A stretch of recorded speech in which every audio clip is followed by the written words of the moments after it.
নাম Kim Namjoon. তিনি জিনের মতো ওয়ার্ল্ড ওয়াইড হ্যান্ডসাম নন, তিনি সুগার মতো সেভেজ নন, তিনি জেহুপের মতন ব্রাইট সানশাইন নন, তিনি জিমিনের মতো মিষ্টি নন, তিনি ভিয়ের মতো শিশু সুলভ নন, তিনি জাংকুকের মতো অ্যাথলেটিক নন, কিন্তু তিনি কিম নামজুন, বিটিএস এর লিডার, সেই গ্রুপ যা বিশ্বব্যাপী কোটি কোটি মানুষের হৃদয়ে জায়গা করে নিয়েছে।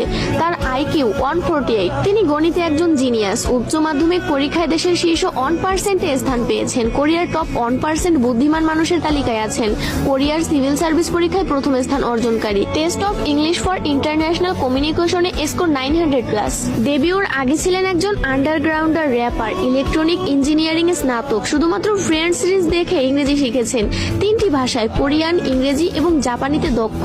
গ্রামি রেকর্ডিং একাডেমির সদস্য, ইউনিসেফ অ্যাম্বাসাডর, জাতিসংঘে বক্তৃতা দিয়েছেন, Samsung ambassador, big hit share holder, কোরিয়ার সাংস্কৃতিক সম্মাননা পদকপ্রাপ্ত, কোরিয়ান মিউজিক কপিরাইট অ্যাসোসিয়েশনের সদস্য, যার 160টি ক্রেডিট আছে। ডেবিট এবং প্রবন্ধ লেখার শিল্পে পারদর্শী, পিয়ানো বাজাতে জানেন, তাইকোয়ান্ডোতে দক্ষ, মাটির শিল্পে দক্ষ, আইস স্কেটিং জানেন, সি ফুড এবং সিগারেট ঘৃণা করেন, আলোতে ঘুমাতে পারেন, গড অফ ডিস্ট্রাকশন বা দ্য ডেস্ট্রয়ার নামে পরিচিত। তিনি র্যাপ করতে পারেন, গান গাইতে পারেন এবং নাচতেও পারেন। একজন গীতিকার, প্রযোজক, সুরকার, কবি, সঙ্গীতজ্ঞ, একজন বহুভাষাবিদ, একজন দাতা ও সমাজসেবী, বই পড়ার ভীষণ শখ, প্রকৃতি প্রেমিক, ফ্যাশনের আইকন, একটি জীবন্ত শিল্পকর্ম। সর্বশেষ তার হাসি, বিশেষ করে ডিম্পল স্মাইল, সবার সেরা। কিম নামজুন কেপপ ওয়ার্ল্ডের সেরা নেতা।